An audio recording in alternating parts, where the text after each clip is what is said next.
las principales vías procedimentales que la ley de acuerdo no es cierto. De manera previa, vamos a establecer el concepto de proceso.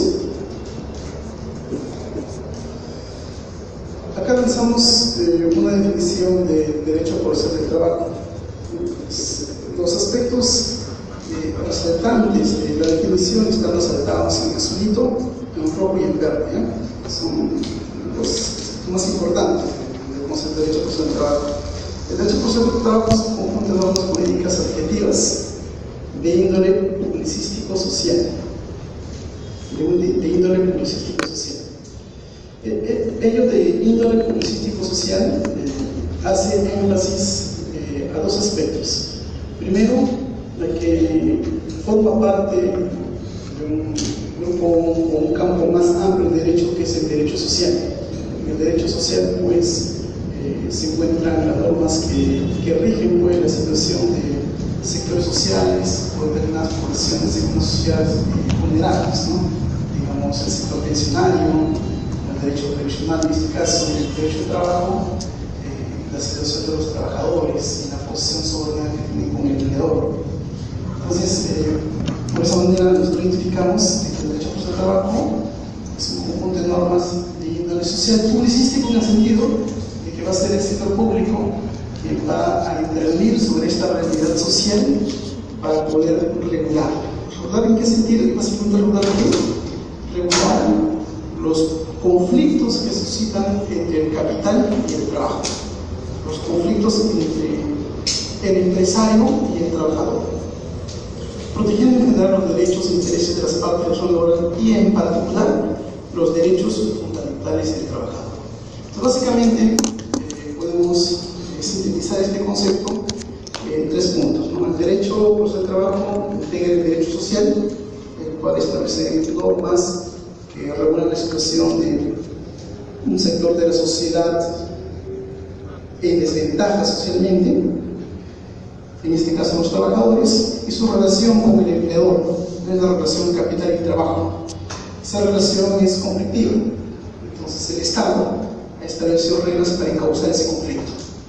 ¿Con qué objetivo? Con el objetivo de proteger los derechos de ambas partes en general, o sea, tanto del capital como del trabajador, pero en particular los derechos fundamentales del trabajador.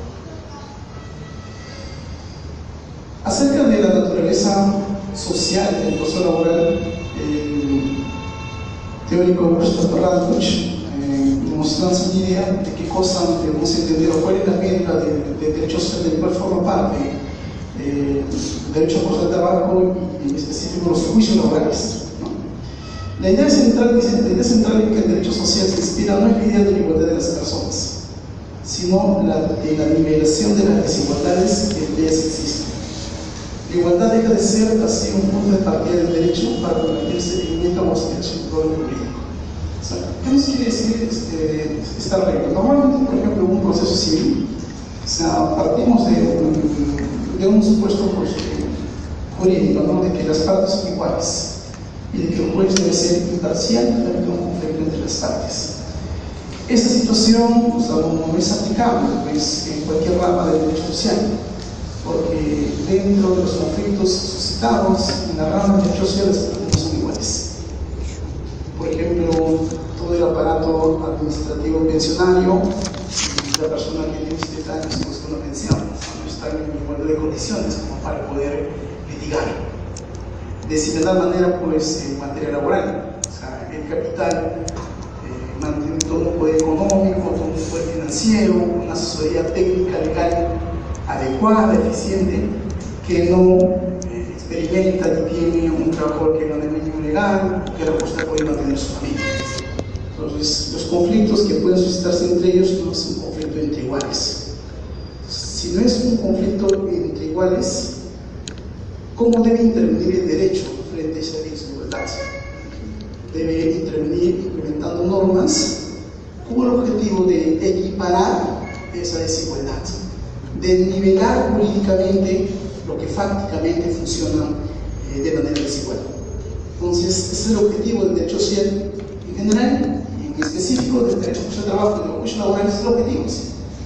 Y lo vamos a ver más adelante en normas específicas que habilitan a que los jueces, frente a una situación de desigualdad, puedan implementar mecanismos con el objetivo de equilibrar jurídicamente una desigualdad fáctica.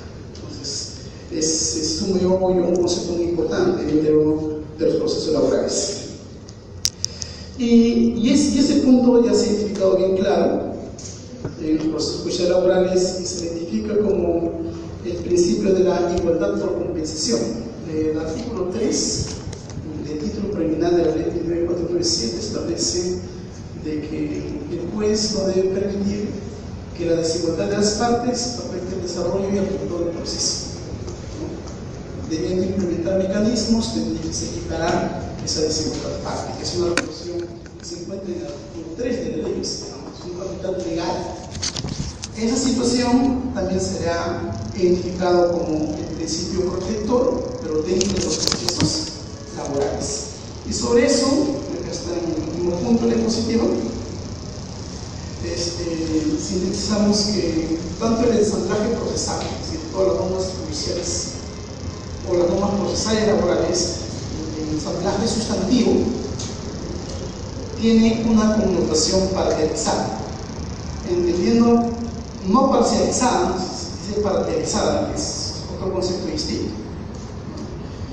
Lo parcializado significa de que el juez en un proceso judicial laboral está facultado legalmente a implementar mecanismos de ventaja a favor del trabajador, pero no son mecanismos de ventaja para colocar al trabajador por encima del empleador.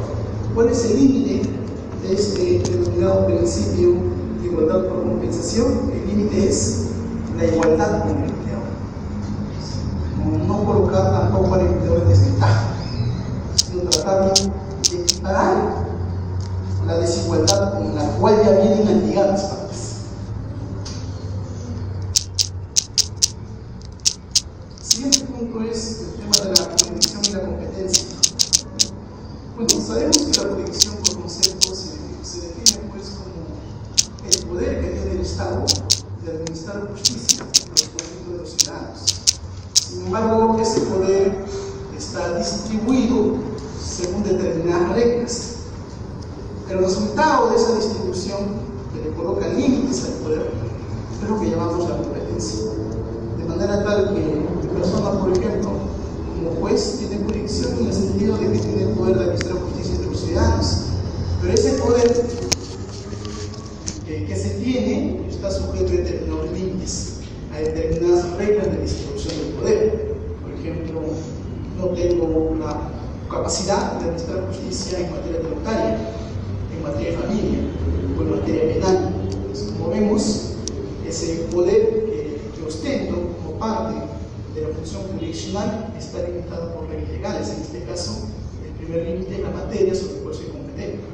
Y así también hay otros límites como la cuantía, como el territorio. Entonces, a esos límites que se coloca el poder de administrar justicia es lo que llamamos la competencia. De manera tal que el magistrado tiene poder para administrar justicia, o sea, tiene jurisdicción, pero no necesariamente tiene competencia para resolver determinado tema. Y vinculado con el tema de la jurisdicción, acá tenemos un cuadro en el cual hemos tratado de hacer esfuerzo cuáles son los principales órganos públicos que tienen jurisdicción y competencia en materia de trabajo. Por ejemplo, tenemos una primera pirámide, que se pone acá, ¿sí? Y lo hemos identificado como la justicia ordinaria, o sea, la justicia que otorga el Poder Judicial, en este caso en materia laboral. Y tenemos niveles dentro de esta pirámide, donde el nivel más bajo, en el cual se ejerce jurisdicción y competencia laboral, es el de los juzgados de paz y trabajo laborales. Entonces, quiero insistir en este punto, dice, juzgados de paz y trabajo laborales. O sea, ellos son especializados en materia laboral. O sea, no son cualquier tipo de juzgado de paz y trabajo. Cuando postulan concursos públicos, es un concurso, una competencia entre laboralistas. Entonces, es una justicia especializada. Digamos, en segundo nivel tenemos los juzgados especializados de trabajo. En este caso, especialistas de trabajo. Por ejemplo, en Lima debemos tener unos 38 juzgados especializados de trabajo. Con lo que es la nueva ley de trabajo, tenemos 24. El resto en procesos contenciosos administrativos. Pero eso es en Lima. En cada corte superior también jueces especializados, también jueces de panel de trabajo laborales. Por encima de ellos, en otro nivel, tenemos las salas laborales. En aquellos institutos judiciales que no hay salas laborales, ejerce competencia en materia laboral en las salas mixtas. Y por último tenemos ya en la cúspide de esta pirámide la Corte Suprema con las salas constitucionales, sociales y transitorias de la Corte Suprema. Básicamente, quienes tocan temas laborales son dos de estas salas. La primera sala constitucional y social transitoria, que ve problemas del régimen laboral público, ¿no? Y la segunda sala constitucional y social transitoria, que ve problemas del régimen laboral privado, ¿no? Normalmente las casaciones que salen con la nueva ley del trabajo, del régimen laboral privado, eso permite pues la segunda sala constitucional y social transitoria de las casaciones. Y aquí es donde se agota pues la justicia ordinaria laboral. Pues, ¿qué ocurre cuando un ciudadano, por ejemplo, no está de acuerdo con una casación? No ha ocurrido ciudadanos que han ganado en primera instancia, en juzgados especializados, sería empleador apeló, ganó en segunda instancia, el empleador presentó casación y en casación gana el empleador.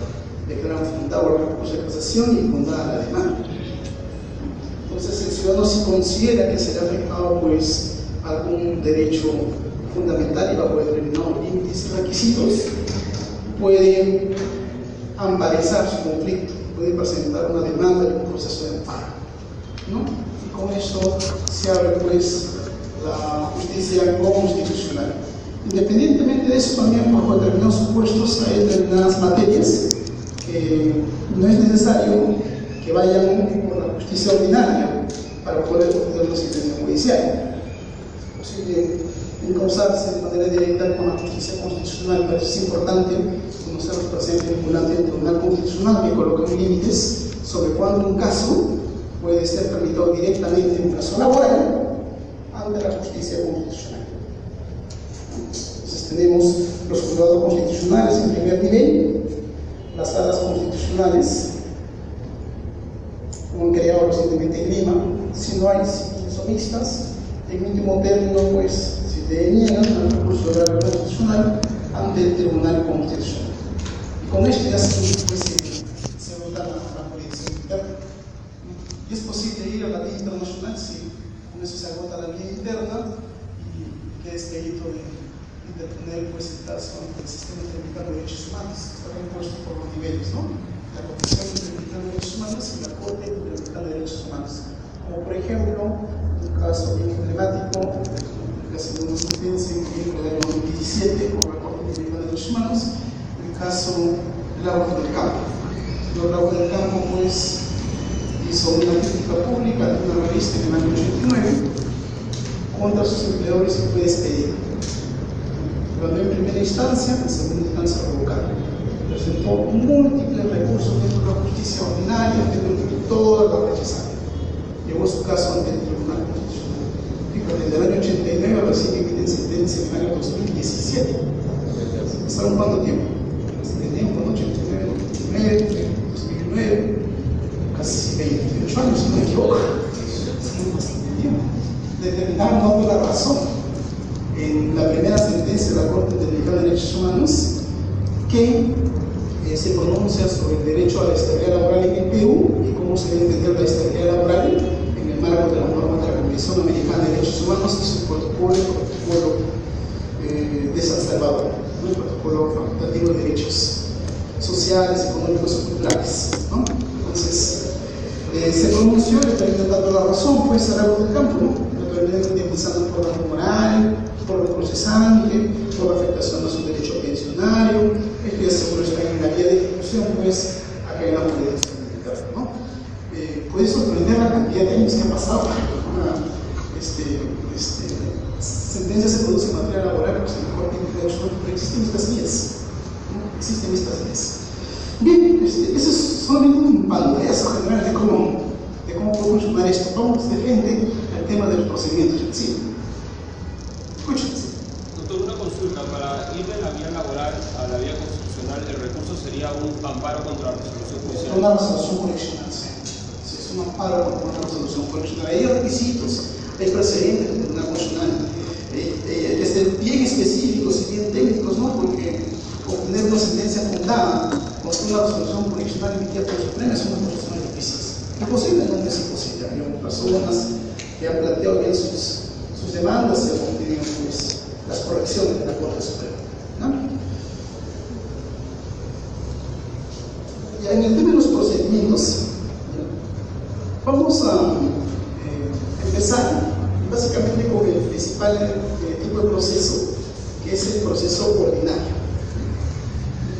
El proceso ordinario, más adelante acá, por ejemplo, voy a destacar dos puntos: el tema de la conciliación, y en adelante voy a destacar el tema de la audiencia de juzgamiento. Pero por acá regresemos y damos un vistazo general de cómo es a grosso modo un proceso ordinario. En principio, el proceso ordinario está diseñado para casos complejos. El año pasado, por ejemplo, el equipo técnico de implementación de la red de trabajo, que es un órgano del Poder Judicial a nivel nacional, ha hecho una capacitación nacional a todos los jueces con el objetivo de poder incidir en una institución muy importante que es la institución del juzgamiento anticipado. Es decir, la posibilidad de resolver un caso sin seguir todos estos pasos, porque todos estos pasos han sido diseñados para un tipo de proceso. ¿Qué tipo de proceso? El proceso complejo. O sea, no todo proceso debe discurrir por este causa, solamente los procesos complejos. Los procesos, por el principio de celeridad, artículo 1 del título preliminar de la nueva ley de trabajo, deben resolverse en plazos cortos. El proceso ordinario se caracteriza por que tiene dos audiencias: una audiencia de conciliación y una audiencia de juzgamiento. Y dependiendo de la carga que tiene el juzgado, la distancia entre la admisión de la demanda y la audiencia de conciliación puede ser entre un mes, 2 meses o 10 meses. Y la audiencia de conciliación en el juzgamiento puede ser de 1 mes, 2 meses a 10 meses. Pues imaginen después, principio de celeridad, demanda, de ahí 20 meses recibo sentencia. Eso es celeridad, pues. Entonces, se ha hecho una capacitación nacional a todos los jueces para poder entender el principio de que los procesos ordinarios diseñados por este cauce han sido creados solamente para poder resolver casos complejos. Porque los procesos se deberían resolver con otro proceso que es más concentrado, que es el proceso abreviado, o utilizando juzgamientos anticipados. Ya lo vamos a ver más allá. Bien, entonces, el proceso ordinario, a grosso modo, lo he partido en 3 etapas. La primera etapa es la etapa de la calificación de la demanda. No presenta su demanda y el juez comienza a analizar si cumple los requisitos de admisibilidad y procedencia. Esa es la primera etapa, ¿no? Entonces, nos ponemos en el supuesto de que la demanda cumpla con todos los requisitos, entonces se admite. Entonces, si se admite, el juez, según ley, sostiene la ley, debe citar a una audiencia de conciliación entre los 20 a 30 días. Y digamos que en la audiencia de conciliación las partes no llegan a un acuerdo. Si el caso es sencillo, el juez debe irse a un juzgamiento anticipado y en el acto pedir a las partes que expongan sus alegatos finales y emitir el fallo de la sentencia. Si el caso es complejo, o sea, requiere un análisis mucho más profundo, hay intensa actividad probatoria, hay declaración de parte, hay testigos, hay pericias, eso no se da por se tiene que hacer pues, un proceso o una etapa mucho más específica para poder encauzar esos actos procesales. Entonces, ¿cuál es la audiencia de juzgamiento? Entonces, dentro de los 30 días siguientes a la audiencia de conciliación, se cita la audiencia de juzgamiento. En esencia, en la audiencia de juzgamiento, las partes van a debatir pruebas. Y terminado el debate de pruebas, según ley, el juez debe emitir el fallo de su sentencia. Es decir, acabada la audiencia, debe decir fundada la demanda, fundada en parte la demanda, fundada la demanda y los principales fundamentos por qué llegó a existir. Entonces, esas es a grosso modo las 3 partes del proceso ordinario. Una primera parte, repito, se presenta la demanda, se verifica si cumple los requisitos de admisibilidad de procedencia. Si es así, dentro de los 20 a 30 días hábiles se programa audiencia de conciliación, las partes no llegan a un acuerdo de conciliación, el caso no es complejo, se determina el juzgamiento anticipado, se emite fallo de la sentencia, el caso es complejo, entonces se cita una audiencia de juzgamiento que debe hacerse dentro de los 30 días hábiles siguientes. El robo. Claro, o sea, ¿y quién determina pues que el caso es complejo o no es complejo? ¿No? Eso lo determina el juez, pero bajo determinados parámetros legales que lo vamos a ver más adelante. Entonces, empecemos a detallar estos tres niveles. Empecemos con la calificación de la demanda. Se presenta la demanda, se emite el auto admisorio, o sea, la resolución que admite la demanda. ¿Qué contiene este auto admisorio? 1. El emplazamiento a la parte demandada. ¿Quién es el demandado? ¿En qué domicilio se le va a emplazar? Por cierto, ¿no? Algunas notificaciones son electrónicas. Este tipo de notificación es posible. Y en ese auto admisorio, donde se le ordena el emplazamiento, se le cita audiencia de conciliación. Llega la audiencia de conciliación y nos podemos encontrar con tres situaciones. Primera situación, un acuerdo de conciliación, es decir, las partes llegan, pues ponen su esfuerzo para que intenten llegar a un acuerdo y en efecto llega a un acuerdo. El juez verifica que el acuerdo cumpla con un test de disponibilidad, que lo vamos a ver más adelante, o sea, que cumpla con los requisitos legales, y después de ello aprueba y el caso acudiría a ejecución, la flechita que va arriba, o sea, a que se cumpla lo acordado en el acta de conciliación.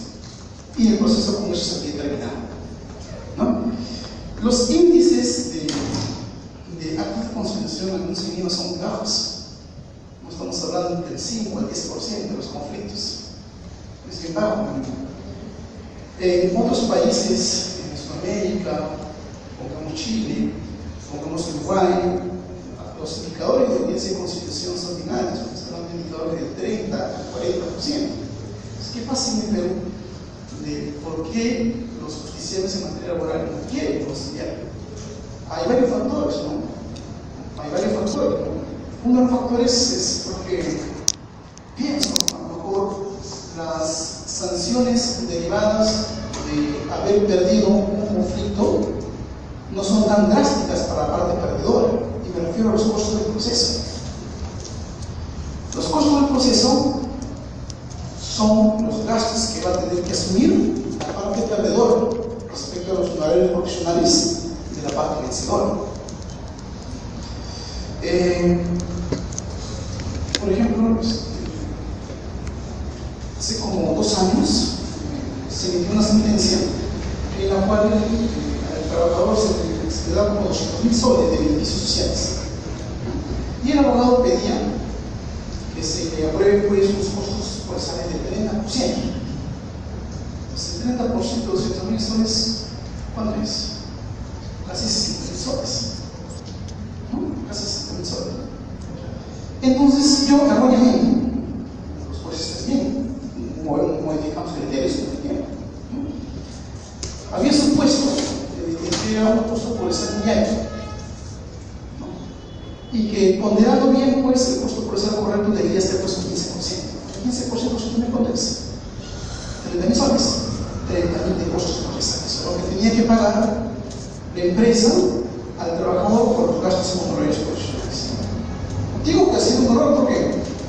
Porque ya en la actualidad estoy sentenciando por costos procesales más altos, precisamente porque sentenciar costos procesales más altos va a llevar a que las partes piensen los efectos de que pierdan un caso. Los efectos de que pierdan un caso. Hace como 3 meses sentenciamos un caso de casi 3 millones de soles solamente en beneficios, y el abogado pedía pues el 25% de los costos procesales. Se le aprobó el 23%. Pero ¿cuánto es el 23% de 500.000 soles? Estamos hablando de más de 100.000 soles, no solamente en costos profesionales. A lo mejor es muy alto, no lo ha pagado. Pero pienso de que si se le ha sentenciado por y los fundamentos eran claros para la parte trabajadora. Entonces no había ningún motivo de la parte empleadora de litigar en esas condiciones y no haber mostrado un mínimo esfuerzo de querer llevar un acuerdo de conciliación. Entonces, en la conciliación ya pues incorporaremos esta variable compartida. Lo que le demos no solamente son 500.000 soles, lo que le demos son 500.000 soles más los intereses. ¿Cuántos son los intereses? Perito, contador, venga, saco los intereses. Son 150.000, llaman 650.000. Y además hay que incorporar los costos del proceso. ¿Cuánto están sentenciando? 20%. A 20% me venían 100.000 soles, 650.000 más 100.000 son 750 un puntito. Lo que yo puedo perder en este proceso es 750.000 soles. ¿Y por qué mejor no le digo que le entrego 400.000 soles en efectivo y en cheque gerencia en este año? Yo pregunto, como trabajador, ¿usted aceptaría? Pues no, mejor 450.000. Pero ¿qué pasa? Por eso por 450.000, el proceso se mata. Pues se muere, se cierra el proceso. Digamos que la parte empleadora se habría ahorrado tal vez unos 100.000 soles y la parte trabajadora se habría ahorrado el desazón de litigar 2, 3 o 4 años, que es bastante. Quienes han pasado por procesos judiciales saben lo tedioso, lo estresante que es soportar un proceso judicial. Entonces, en mi lectura, a lo mejor, un incentivo como para poder mejorar los indicadores de conciliación sería ajustar el tema de los costos procesales. Por un lado, hay factores, ¿sabes? También, por ejemplo, sancionar las malas prácticas profesionales. Hay abogados por la parte trabajadora que saben que van a perder, pero sin embargo, no tienen una voluntad de conciliar y solamente quieren retardar el proceso porque no cobran por resultados, no cobran por el proceso. Eso se tiene que sancionar. Mientras más se sancionen ese tipo de prácticas, vamos a condicionar a que los justiciables pues, no presenten ese tipo de demandas, vamos a destrabar la carga procesal, vamos a arrinconar a que las prácticas, las malas prácticas procesales de no querer negociar se sinceren y se pueda negociar pues actas de conciliación. En nuestro país pues las actas de conciliación pero son bajísimas, ¿no? Es algo que está preocupando bastante el tema de la justicia laboral sobre cómo mejorar el tema de la conciliación en materia laboral. El otro punto, bueno, si no hay acuerdo de conciliación o el acuerdo es parcial, entonces el juez tiene que hacer un análisis. O sea, previamente le pregunta pues al abogado trabajador para que precise sus pretensiones, ¿qué es lo que está pidiendo? Una vez que precise sus pretensiones, ya queda en el acta y sobre eso hace un análisis de la demanda y de la contestación de la demanda que le pide en el acto al empleador para ver si el caso es un caso sencillo y poder resolverlo en un juzgamiento anticipado. O si el caso es un caso complejo y poder seguir a una audiencia de juzgamiento. ¿Cuáles son los parámetros legales para que el juez pueda determinar si un caso es sencillo? Tenemos acá dos puntos. Primero, si el conflicto es solamente un conflicto de derecho, o sea, es un análisis normativo. Ejemplo típico: un obrero municipal está pidiendo la revisión de sus contratos administrativos de servicios, CAS, porque según él, según un laboral que es un régimen laboral privado, le pide el objetivo 728. Está pidiendo todos los beneficios 728. No hay controversia entre las partes sobre la fecha de ingreso, no hay controversia entre las partes sobre la función, sí, las partes sobre que pagar dinero, no hay controversia entre las partes sobre la remuneración, no hay controversia de que ingresó sin haber sido casa. Aquí el único conflicto es determinar si los obreros municipales pueden ser contratados con contratos administrativos de fechas casa. Es el único conflicto. Resuelves eso jurídicamente, el caso cae. Fundado o infundado. ¿Para qué llevar este caso, un caso facilito, un caso sencillo, a toda una mesa? Para perder tiempo. hacer gastar recursos innecesarios, no solamente el Poder Judicial, porque el Poder Judicial dice a todos no nos dispuesto, cuando el juez dispuesto a pagar pues, todos los recursos públicos, a las partes dispuestas a pagar sus abogados para ir a esa audiencia. No hay la necesidad de ir a un juzgamiento en los casos laborales municipales cuando se debate el régimen contractual. Es un tema de puro derecho.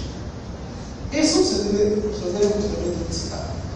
Si el juez pide la contestación de la demanda, califica, admite la contestación, le pregunta al abogado del trabajador si está conforme con los anexos y determina ingresar al juzgamiento anticipado.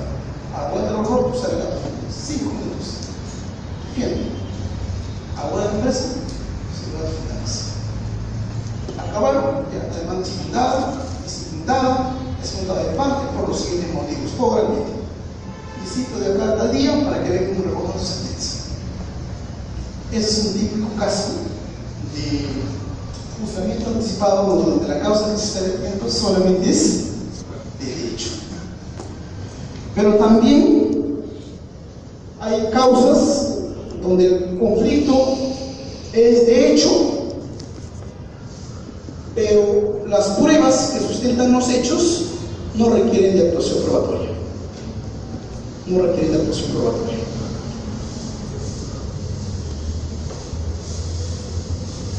Ahí básicamente es el ejemplo cuando las pruebas que se presentan son documentos.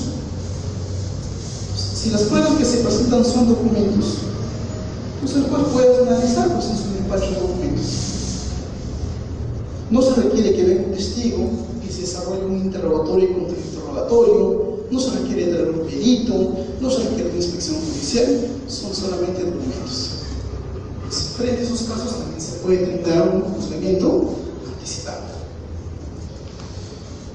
Bien, luego se cita ya a una audiencia de juzgamiento propiamente dicho. Y la audiencia de juzgamiento tiene las siguientes etapas: confrontación de posiciones, actuación probatoria, alegatos y sentencia. Esta parte lo voy a desarrollar en la siguiente diapositiva.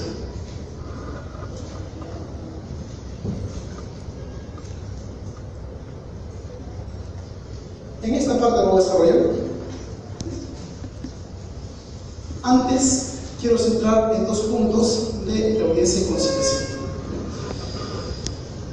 La audiencia de conciliación, bueno, vienen las partes y las partes comienzan a negociar y a veces llegan a un acuerdo.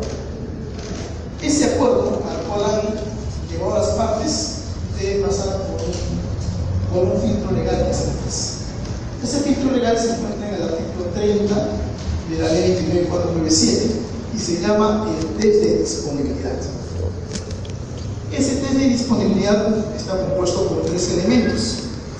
Los 3 elementos deben concurrir para que esa propuesta de conciliación o esa propuesta de transacción de las partes sea aprobada y el proceso culmine por conciliación o por transacción. ¿Bien? ¿Y cuáles son esos 3 elementos? La primera es el acuerdo debe versar sobre derechos nacidos en una norma dispositiva. Debe el juez verificar que no afecte derechos indisponibles. O sea, el acuerdo no debe afectar derechos indisponibles. ¿Qué son derechos indisponibles? Artículo 26, numeral 2 de la Convención Política, el principio de irrenunciabilidad de los derechos laborales, de fuente constitucional y de fuente legal. O sea, los derechos de fuente legal o de fuente constitucional no los puede renunciar el trabajador. O sea, son indisponibles. Pero aquí hay que tener en cuenta 2 cosas. Si el derecho no se encuentra protegido en una norma legal o en la Constitución política, sino, digamos, en el contrato de trabajo o en otras fuentes de derecho, el trabajador se puede negociarlas. Si renuncia a esas partes, no se estaría afectando el derecho a la renuncia de derechos laborales, el artículo 26, el 2 de la Constitución política. Porque la Constitución dice de fuente legal y de fuente constitucional. De otras fuentes, el trabajador se puede negociar. Ejemplo, en el contrato de trabajo, pactaron un determinado concepto. digamos, por movilidad. Entonces, la movilidad, pues, no es un derecho que el trabajador tiene por ley o por acción política y decide en un documento renunciar a ese concepto. Ahí va a haber un debate. Seguro que el trabajador va a recuperar. El empleador dice que no renunció válidamente. Habría que establecer bien si ese derecho está protegido por el derecho a la posibilidad de derecho del artículo 26, numeral 2 de la Constitución Política. Desde mi visión, ¿no? Entonces, como no es así, es el derecho que está denunciado. Por asignación familiar, ¿se podría denunciar? ¿Se podría renunciar a la asignación familiar? ¿La CTS? No. ¿Por qué? Porque son derechos reconocidos legalmente. Ese es el primer punto que habría que tener en cuenta. El segundo punto que hay que tener en cuenta es de que bajo ese lineamiento, entonces va a ser bien difícil que los trabajadores puedan llegar a un acuerdo de conciliación, porque lo que normalmente piden es CTS, gratificaciones, asignación familiar. Y si van a conciliar esa parte y van a retroceder en lo que están peticionando, a lo mejor pues después se está aceptando la renuncia parcial de determinados derechos legales. Entonces la jurisprudencia ha lanzado esta construcción para darle salida a esta posible traba. A nivel de la demanda y a nivel de la negociación de la conciliación, los derechos postulados aún son derechos inciertos. Entonces, si son derechos inciertos, en consecuencia, todavía no se les puede calificar de indisponibles. Y si aún no se los puede calificar de indisponibles, son perfectamente negociables en conciliación o en transacción. Esa salida que se le ha dado a la manera de cómo tratar esos casos va a permitir pues que las actas de conciliación fluyan de manera normal. El segundo elemento es que debe ser adoptado por el titular del derecho, o sea, por el propio trabajador en todo caso, o por el propio empleador con su apoderado con facultades. A veces los trabajadores no vienen de manera directa, sino vienen con su apoderado. El apoderado debe tener facultades para poder conciliar. Sí. Doctor, una consulta. Entonces, ¿por qué en la audiencia de conciliación, al momento que el juez invita a las partes a conciliar, por qué se dispone que se apague el audio y video y ese momento no queda registrado? Sí. Una pregunta bien importante que plantea su compañero. O sea, la propia ley establece que las negociaciones de audiencia y conciliación no se registran en audio y video. ¿Y por qué? Porque en las negociaciones muchas veces las partes retroceden y plantean oralmente temas que no están en su estrategia legal de defensa. Entonces, para facilitar la conciliación, es que legalmente se ha impedido que esto se grabe, porque en esos sinceramientos a veces las partes retroceden puntos. Ya está bien, lo hice mal, ya lo hice mal, pero acabamos un acuerdo. Pues me parece que 50.000 por año no es exagerado. Puede ser distinto. Imagine usted que la audiencia de conciliación se grabase, o esa negociación se grabase. No es cierto que va a ser utilizado por la parte interesada, ya eso lo aceptó en audiencia, grabado en audio y video, minuto 17, segundo 30, está registrado. Entonces, ese retroceso de negociaciones que se ve en la negociación, que no se registre, ello va a permitir que se desarrolle con mayor fluidez las negociaciones de conciliación, por eso que no se registra. Y muchas veces se ha visto casos donde empleadores han querido han retrocedido oralmente en las negociaciones. El trabajador, la demanda estaba mal planteado en muchas cosas. Pese a eso, el empleador reconoció oralmente, no grabado en audio y video, y el trabajador no quería negociar. Comenzó la audiencia, se tuvo que hacer la medida probatoria. El empleador le dio con todo, porque como el trabajador no tenía demanda, si la demanda fue fundada. Sí, la demanda fue fundada. Me lo apelaron por firmar. Casación, no sé. Luego se les acercó y me dijo que lo había aceptado. Precisamente por esas situaciones. Sí. Cuando dice que no se puede negociar una demanda de solicitar reposición del trabajo, puede negociar ya no estar, ya no reincorporarse al trabajo. No entiendo la pregunta. O sea que sin conciliación se puede negociar, ¿no? Ya no reincorporarse al centro de trabajo. Claro, sí, posible.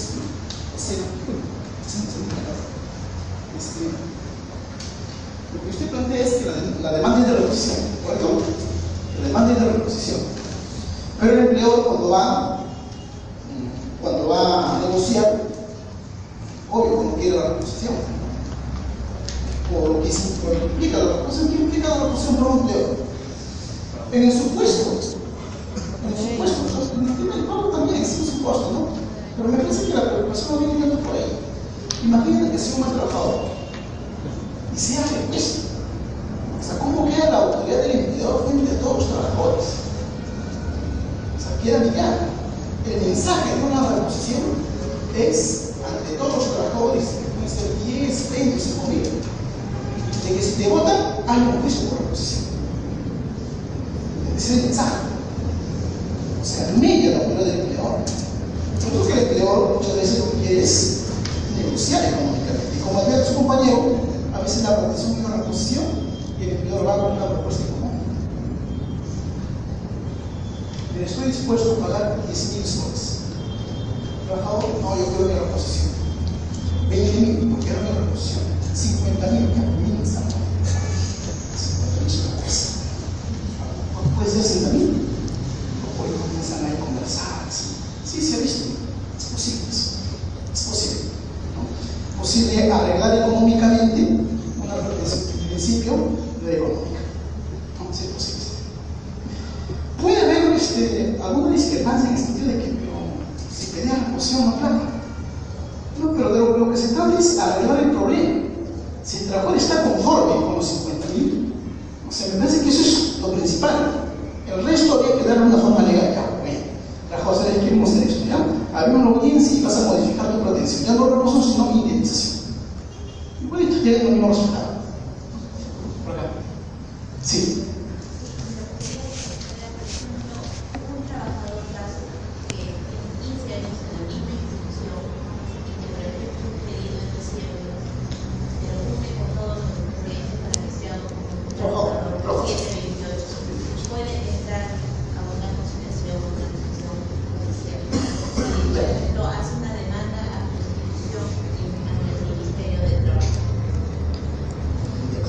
El tema de los trabajadores casi hay bastante, ojalá que haya bastante sector público, no es el sector privado, no tiene mucho que gasto.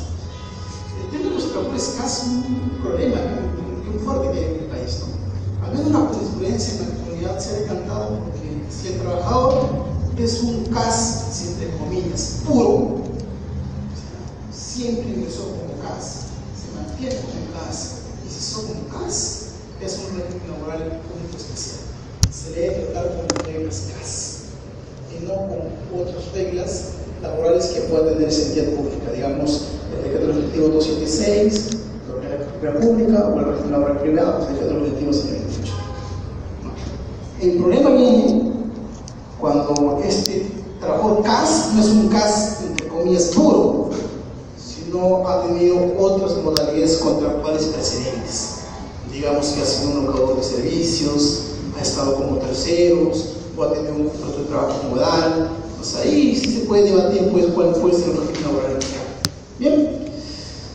Entonces, esta es la primera parte de la conciliación, ¿eh? 3 elementos, ¿no? El tercer elemento es que debe haber participado el abogado del prestador de derechos demandantes. O sea, tiene que estar asesorado el demandante para poder llegar a un acuerdo de conciliación. El otro punto es la conciliación por la transacción extrajudicial, es decir, lo que ocurre fuera del proceso, de manera independiente al proceso. Claro, o sea, ocurre esto.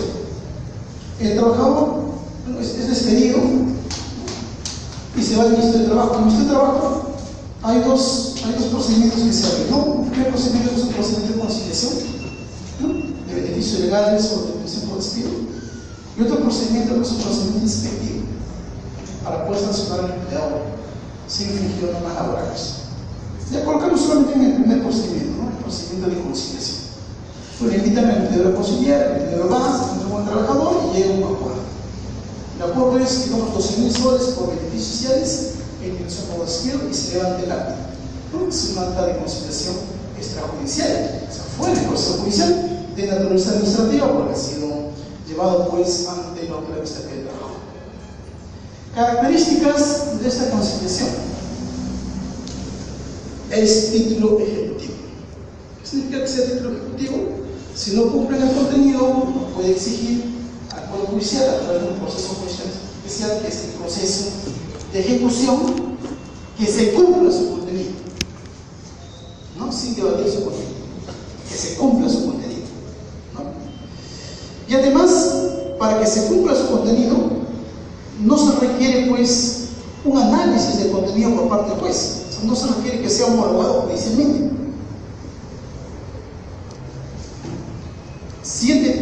Si aún no se le ejecuta, es decir, digamos que el acuerdo de conciliación por 10.000 soles, el trabajador tiene el acta de conciliación y todavía no pide la ejecución en sede judicial, y el trabajador considera que esta acta de conciliación es lesiva, entonces esa acta de conciliación puede ser objeto de una demanda de nulidad de acuerdo, ¿no? Que se tramitaría también por el proceso ordinario.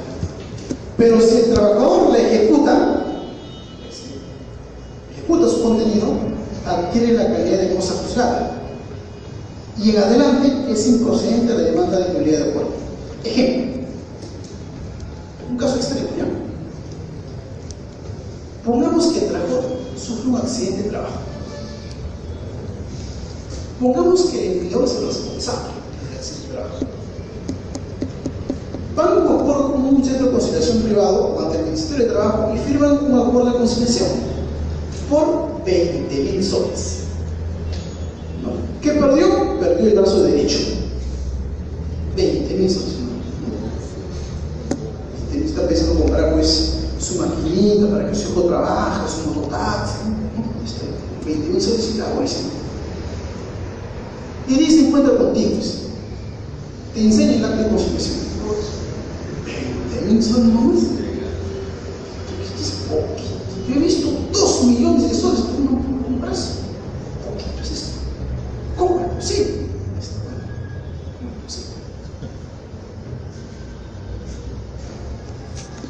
Es título ejecutivo. Lo que había que ver primero es si el trabajador ya lo ejecutó. Es decir, ya pidió su cumplimiento de los 20.000 soles en un proceso de ejecución. Si lo pidió, ya adquirió la calidad de cosa, o sea, y no se puede obtener la nulidad de ese acuerdo. Pero es un tema de injusticia. ¿Cómo es posible que por un brazo solamente sea 20.000 soles? Se ha colocado un caso extremo. Y lo que se puede debatir aparte de este caso, ¿qué cosas se podrían diseñar, por ejemplo, si usted se encuentra frente a esa figura? No tiene un brazo, tiene el acta de conciliación y ya cobró 20.000 soles en el proceso de ejecución, y la norma dice que tiene la calidad de cosa juzgada. ¿Qué pediría usted? ¿Calidad de cosa juzgada fraudulenta? Lo pedirías para eso. Y cuando te contesten la demanda, como si fuese legal, te defiendes. Claro, el caso más sencillo es si no la ejecutó. Porque si no la ejecutó, puedes pedir primera pretensión, la nulidad del acuerdo de conciliación 20.000 soles. Segunda pretensión, el pago de indemnización por 2 millones de soles. Y se sigue por proceso ordinario, porque aún no la es ejecutada. El problema es si la ejecutas, porque la consecuencia de la ejecución, y la misma ley lo dice, es la improcedencia de la demanda de nulidad de acuerdo. Eso respecto a conciliaciones o a transacciones extrajudiciales.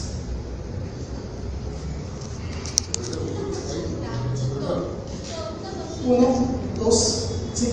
Por ese punto,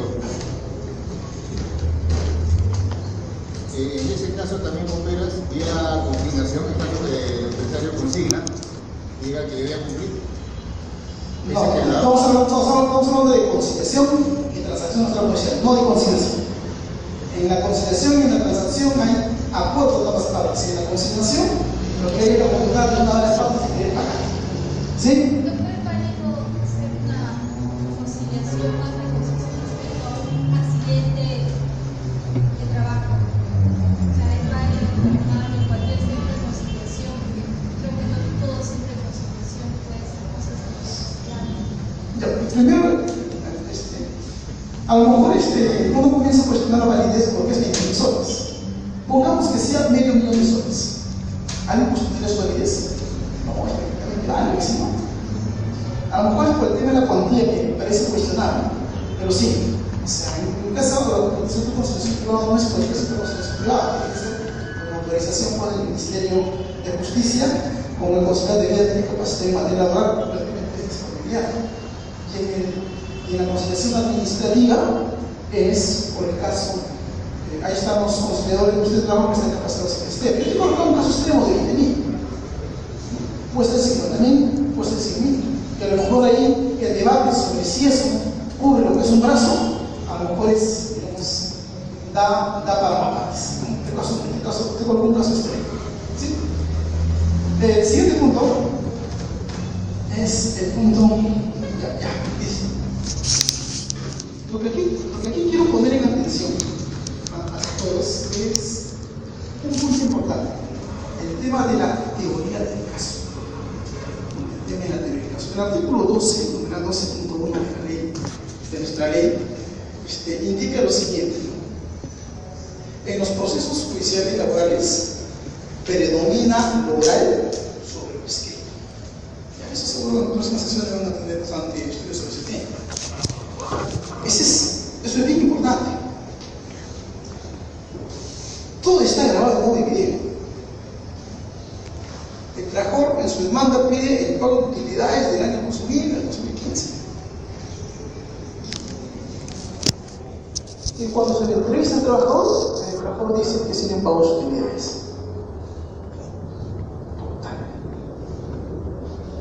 Me ha ocurrido un caso de que la abogada está explicando que por 7 años nunca había gozado de sus vacaciones el trabajador, que le impedían que le obligaran a trabajar 14 horas diarias, y el trabajador lo miraba extrañoso, abogado. En un momento que yo tomar la palabra y digo, tú disculpa, pero yo también no me quiero acá en el juicio. Yo sí hago esas vacaciones. Lo que no me han pagado son mis identificaciones y mis intereses, pero mis vacaciones sí puedo usar todas. Como quiero. Pero si usted ha firmado ese demanda, me lo veo por el abogado, ¿no? No, yo sí uso todas mis vacaciones. Lo oral prima sobre lo escrito. Hay muchos ejemplos en los juicios orales se ve, pues, donde uno ya ve, pues, si lo ha dicho oralmente, ya todo lo que dice por escrito, pues, se cae. Un ejemplo, por un tema de accidente, sobre accidente de trabajo. El trabajador había venido, pues, con su muleta, no puede trabajar. No puede trabajar. Se había caído. Pero en el interrogatorio oral, ahí terminó diciendo que depende de la calidad del interrogatorio, que se había caído porque estaba jugando con su compañero. Sí. Eso lo dijo en el interrogatorio. Pero el alemán decía otra cosa. El alemán decía que tiene bastantes horas que trabajaba, estaba cansado, que no había dado las herramientas adecuadas, pero se había dado todas las herramientas, solamente que estaba jugando y se cayó. ¿Cómo se va a pagar la organización por poner responsabilidad del trabajador? Pero eso no está alemán, pero lo dijo oralmente. Y lo dijo en 4 segundos. Suficiente. Entonces, como predomina lo oral, es necesario tener en cuenta 2 puntos, 2 cosas. Primero, la teoría del caso. ¿Qué es la teoría del caso? Que acá lo hemos colocado, pero el caso es la estrategia, para que tu pretensión, como reposición, pago de beneficios, eliminación por accidente, sea judicialmente investigada. teoría del caso es la estrategia. Y esa teoría del caso está compuesto por 3 elementos. El primero son los hechos. Entonces, en tu estrategia, ¿qué tienes que hacer con los hechos? Tienes que hacer una construcción de hechos, una construcción fáctica, una composición selecta y coherente de hechos. No todos los hechos sirven.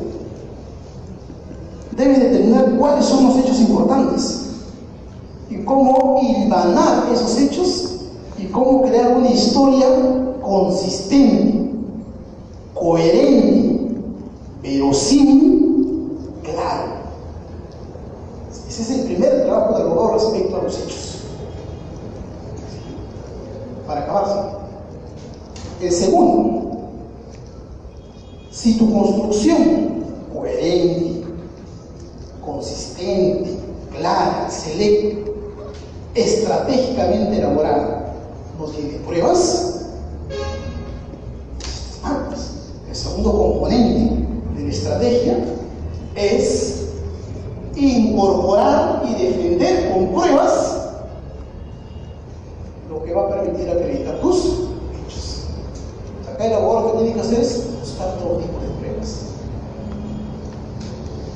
A ver, ¿cuántos residuos cronológicos tienes del 2005 al 2015 lo que has trabajado? O 4, ya con estos 4, imposible. ¿Dónde se registran los residuos cronológicos? En la SUNAT. Que se oficia SUNAT para qué? Para que SUNAT envíe la información. Por último, la información tributaria es tuya. ¿Acaso no te lo va a dar? Y los que te han pagado, sí, a veces me han pagado. ¿Por qué medios? Banco. A ver, ¿qué te han dado? Algunas boletas nomás. ¿Por qué no puedes pedir que se oficie el banco? Para que envíe tu reporte. Por último, ¿por qué tú mismo no sacas ese reporte si es tu reporte bancario? Entonces tienes que buscar todos los mecanismos de prueba que acrediten todos. Esa es la chamba del abogado, del trabajador, o la chamba del abogado de la empresa para poder llegar a esos hechos y construir sus propios hechos.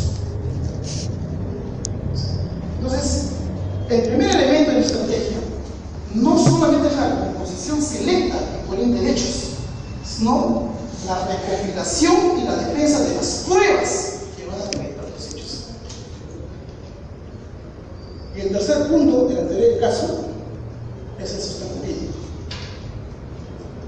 Es decir, los hechos que vas a demostrar están subsumidos en normas, están subsumidos en supuestos de hechos de normas que generan consecuencias. ¿Y cuáles son las consecuencias? Lo que tú pides, escritor, la consecuencia jurídica. Claro, si tú construyes una versión coherente de tu accidente, con todas las pruebas de tu accidente, ¿qué dicen las normas jurídicas al respecto? En padrón de indemnización. Hay que completar con normas jurídicas.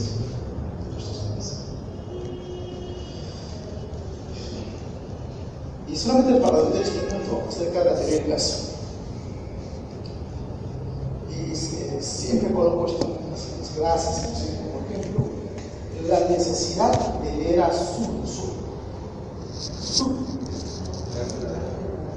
De darte la guerra, pues. Su es de darte la guerra. Palabra de no funciona, por solo bragas. Por eso es un combate. Es un combate. Y ambas partes deben ir con su estrategia. Hay una máxima de Sun Tzu que dice, que siempre lo tengo bien claro, ¿no? Que el guerrero vencedor primero gana en el papel y después se va a combatir. En cambio, el guerrero perdedor primero va a combatir y luego vence a ganar.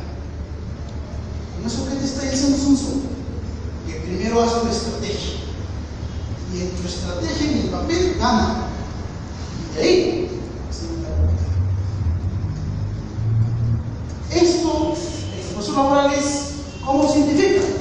Con construir una sólida versión del hecho.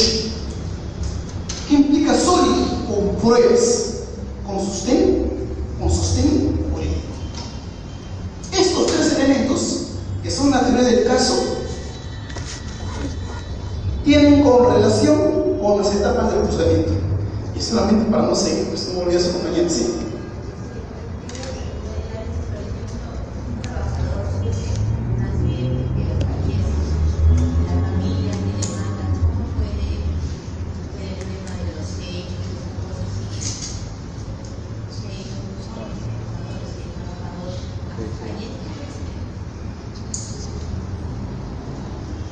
Claro, sí, ahí, claro, el propio trabajador no va a poder decir su versión,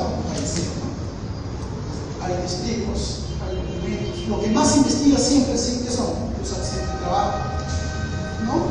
Lo primero que hay que hacer antes de accidente de trabajo, para contar eso del Ministerio de Trabajo, para que haga una investigación sobre el accidente de trabajo, es una investigación muy completa, muy intensa, para poder determinar. Lo que hace el inspector, toma fotografías, hace grabaciones, recaba pruebas, hace entrevistas.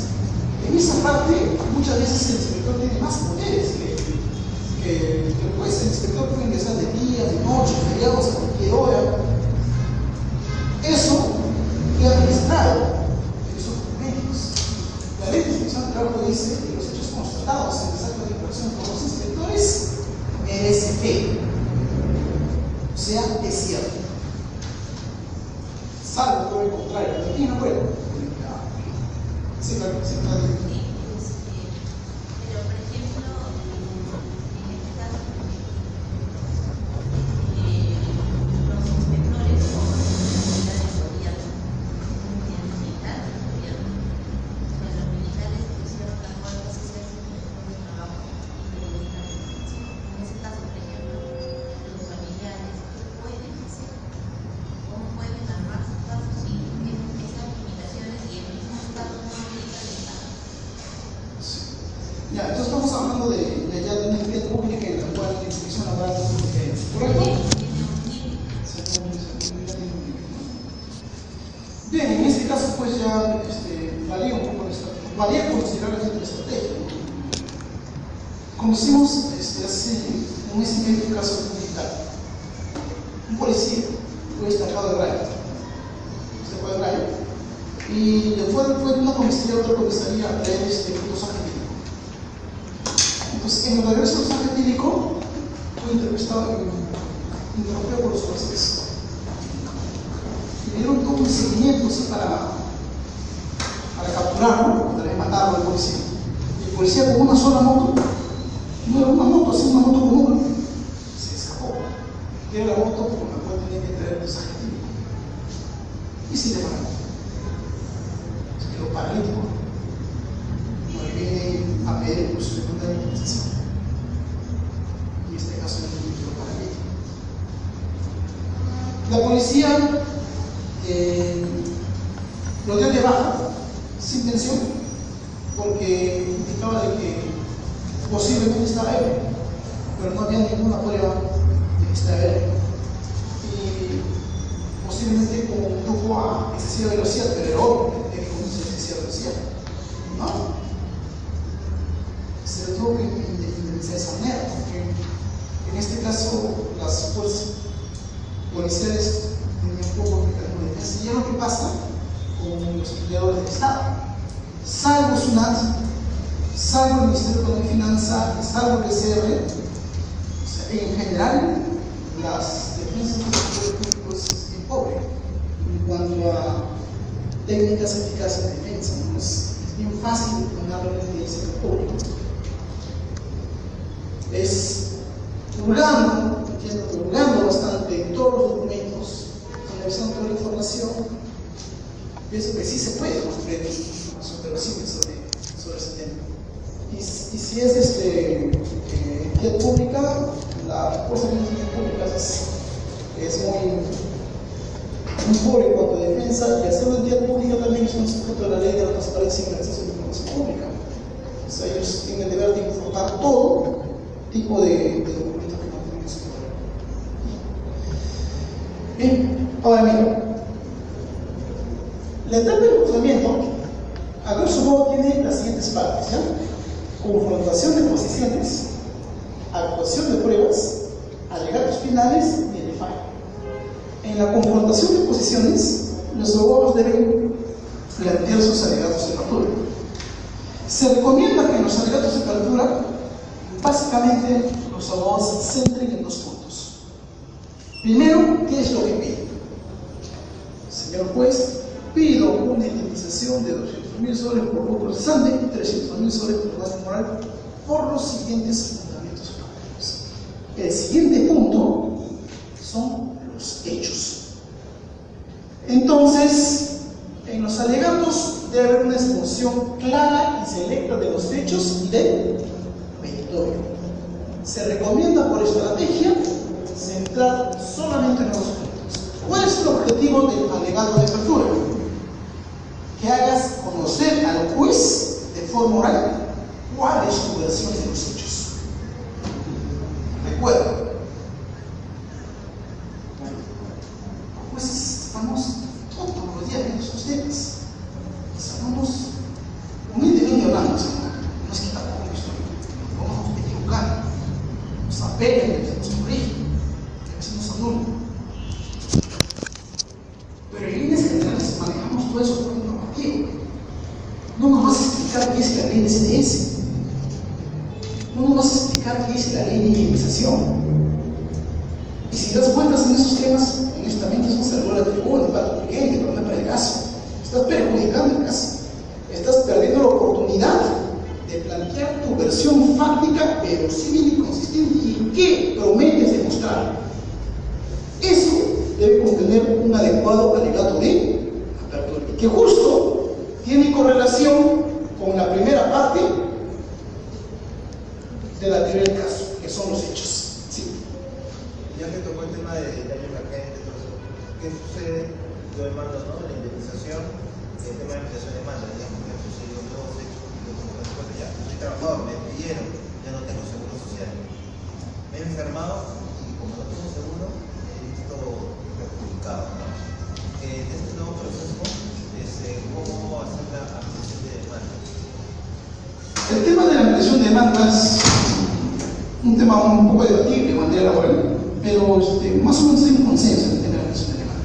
En principio, el artículo primero de la disposición complementaria final de la ley 2497 dice lo siguiente, que en lo no regulado por la presente ley es de aplicación supletoria del Código Procesal Civil. ¿Cómo hay que interpretar esta disposición normativa? Primero, la ley 2497 tiene varios principios. Si hay un vacío, hay que darle una salida dentro de las normas del proceso laboral, pero con los principios. Construir una regla en base a los principios. Y solamente si no es posible eso, irnos al Código Procesal Civil. ¿Qué dice el Código Procesal Civil? El Código Procesal Civil dice de que solamente se puede ampliar la demanda hasta antes de la notificación de la demanda a la parte demandada. Es decir, ¿es tu demanda de indemnización? Le notifican, a partir de entonces ya no puede modificar la demanda, se la frontera. Ese es el Código Procesal Civil. En materia laboral eso no se aplica. En materia laboral está el principio del privilegio del fondo sobre la forma, artículo 3 del título preliminar de la Ley de Trabajo, el principio de veracidad. Lo que se trata es de llegar a la verdad, lo que se trata es de resolver el fondo. Entonces, en razón a eso se ha construido esta regla, de que hasta antes de la audiencia de juzgamiento, hasta antes que empiece todo este debate, se puede modificar la demanda. Luego, por tanto, prácticamente ya estamos a punto de sentenciar, hasta ahí vamos a admitir la modificación de demanda, entonces retrocedería por lo menos hasta la conciliación. Como en la conciliación se fijan las pretensiones, justo en ese momento se pueden modificar las pretensiones. Y más o menos hay un consenso, al menos lo que conozco en Lima, de que se admiten las modificaciones de la demanda hasta la audiencia de conciliación. Pregunto, ¿eso está en el Código Procesal? No. Eso, ¿cómo se ha construido jurisprudencialmente? Más allá que a los principios de la nueva ley, en caso de veracidad, privilegio de fondo sobre la forma. Porque si vamos al Código Procesal Civil, habría que privilegiar la forma, que es la notificación con la demanda de la parte demandada. Eso es lo que más o menos se discute en cuanto a modificación de la demanda. Y necesariamente necesariamente la modificación de demanda va a implicar una suspensión de la audiencia, porque como lo están modificando, la contraparte tiene que defenderse de lo que está modificando. Siguiente punto: la actuación de pruebas. La actuación de pruebas tiene varias etapas que lo he verificado. 4 momentos. Primer momento: hechos que no necesitan de actuación probatoria. El juez, después de escuchar los alegatos de apertura de ambas partes, va a fijar qué hechos no requieren de actuación probatoria. ¿Por qué? Porque a lo mejor son hechos en que las partes no debaten. Por ejemplo, ¿qué función tendría el trabajador? Bueno, el de economista. ¿El debate? No hay debate. Fecha de ingreso, sí, ambos coincidimos que ingresó pues el año 80. Entonces, ¿para qué debatir sobre algo que las partes no contienen? Entonces, se fijan hechos que no van a requerir actuación probatoria, como hechos notorios, presumidos por ley, contenidos en resolución con calidad de cosa juzgada. Hay trabajadores que ya han tenido una sentencia judicial que les ha repuesto su trabajo, me ha declarado que su despido es un despido ilegal y ahora piden su indemnización. ¿Vamos a debatir si el despido ha sido legal o ilegal? No. ¿Por qué no? Porque esa calificación de la ilegalidad del despido ya está en una sentencia con la calidad de cosa juzgada. Entonces, todas las pruebas tendientes a acreditar hechos admitidos, hechos notorios, hechos presumidos por ley o hechos contenidos en la resolución con calidad de cosa juzgada deben rechazarse. ¿Por qué? Porque son inútiles. ¿Para qué van a acreditar algo que está acreditado? Quedémonos con son. ¿Cuáles son? Los hechos, y si son controvertidos. Y solamente debemos admitir las pruebas que tienden a acreditar los hechos controvertidos. En la segunda parte. Aquí es algo muy importante. Hemos dicho de que, según la teoría del caso, uno hace una construcción consistente de los hechos, tu versión. Y para que sea consistente, tiene que haber pruebas. Por lo tanto, si un juez te está tumbando una prueba, está quitando consistencia de tu versión. Y peligra tu teoría del caso. Peligra la posibilidad de ganes. Se amplía la posibilidad de pierdas. Y eso puede pasar solamente en 10 segundos. En 7 segundos el juez dice: tal medio de prueba es innecesario, es impertinente por los siguientes motivos. No tiene relación con ningún punto controvertido. Pero a lo mejor se tiene revisión, o según tu versión se tiene revisión. Y eso está afectando tu defensa. ¿Qué debes hacer? Además de llorar, después. ¿Qué debes hacer? Es una decisión del juez. Lo está motivando. Solamente que no está por escrito, sino está oralmente. Es un auto oral. Cuando se emite un auto que te impugna, que te lesiona, ¿qué es lo que debe ser el abogado? ¿Qué es lo que debe ser el abogado? Debe impugnar. Si no puede ser el recurso de apelación. No estoy de acuerdo con lo que usted haya rechazado tal medio. Reacción del juez. En el caso de 3 días es un cargo fundamental. ¿Cómo debe ser por la realidad? Se debería ser así. Si no es fundamental. Se fundamental no por recurso de apelación. No pueden lo va a resolver. Emite el auto concesorio del recurso de apelación para que en segunda instancia, cuando se analice el video, se observe que ha habido un auto oral que ha sido impugnado oralmente, que ha sido concedido oralmente y que ha quedado registrado en móvil video. Y que eso se debe resolver en segunda instancia.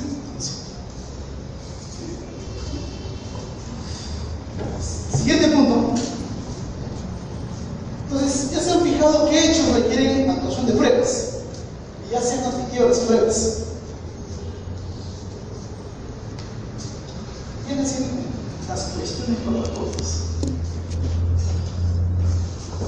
Bueno, litigar ahora en materia laboral, teoría laboral, no solamente exige la teoría del caso, sino solamente exige necesariamente exige que sepas defender tu estrategia en audiencia, que sepas defender técnicamente tu estrategia en audiencia, que sepas defender técnica y oralmente tu estrategia en audiencia. O sea, te exige tener técnicas de litigación oral. Técnicas de litigación oral. Y las herramientas de ese litigador oralmente son todos los instrumentos procesales, las excepciones, los números de pruebas extemporáneos, las anotaciones de la demanda, las cuestiones previas y las cuestiones probatorias. Las cuestiones probatorias son una herramienta poderosísima en la litigación, en el combate legal. ¿Por qué? Porque las cuestiones probatorias tienden a qué? A expectorar pruebas. Y ya sabemos que si a tus hechos le quitan tus pruebas, está perdido en tu caso. ¿Y qué cuestiones probatorias tenemos? Las siguientes cuestiones probatorias: tachas, contradocumentos. ¿Qué pasa si el documento es falsificado? Eso no lo sabe el juez. Es tu teoría del caso. ¿Qué pasa si el testigo es un familiar que tiene un interés en el caso? Si el testigo ha sido condenado por difamación en otro caso. Oposiciones, declaraciones de parte, exhibiciones, pericias. Con la oposición de una exhibición a veces se mandan casi la mitad del caso. La Jorge pide el pago de mis beneficios sociales, ¿no? Del 80 hasta la fecha, dice. Y el claro que dice, solamente puedo exhibir documentos de los últimos 5 años. Más atrás, se termina matando una década. ¿Y eso con qué? Con cuestiones probatorias, como la oposición a las excepciones. ¿Cuánto va a tener? 2 minutos de 5 minutos. Actuación de pruebas. Actuación de pruebas.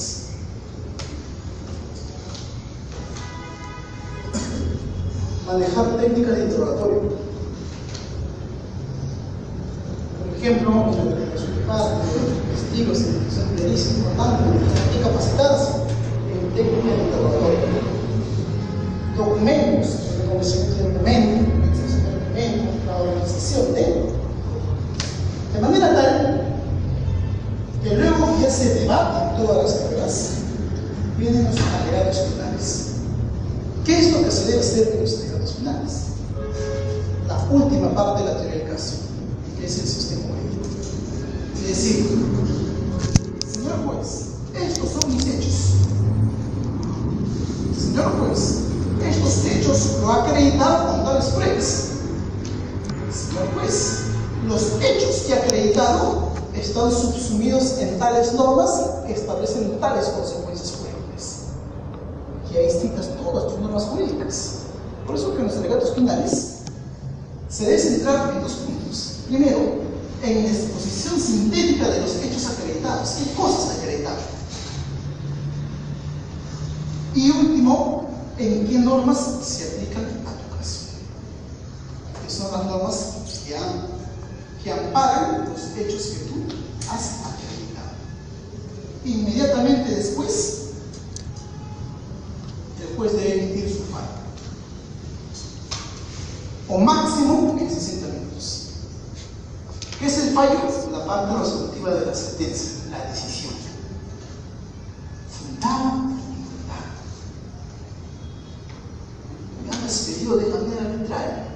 Sí, bueno, me han despedido al mes y medio, dentro del periodo de prueba.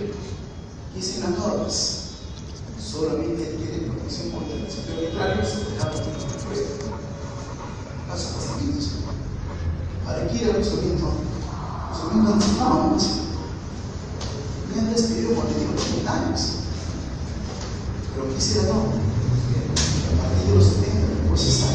Pero hay una casación que dice que si a los 70 años, el día de mi cumpleaños, no me despidió, a partir del día siguiente sigo siendo indeterminado. ¿Salió por casación así?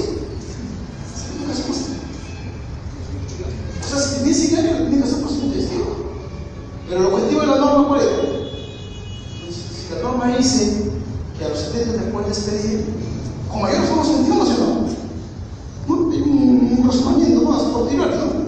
Si a los 70 sí, con mayor razón a los 80, ¿sí? ¿No? Ya corrigió la casación y salió en otro sentido. Casos sencillos, no requiere todo este tamiz.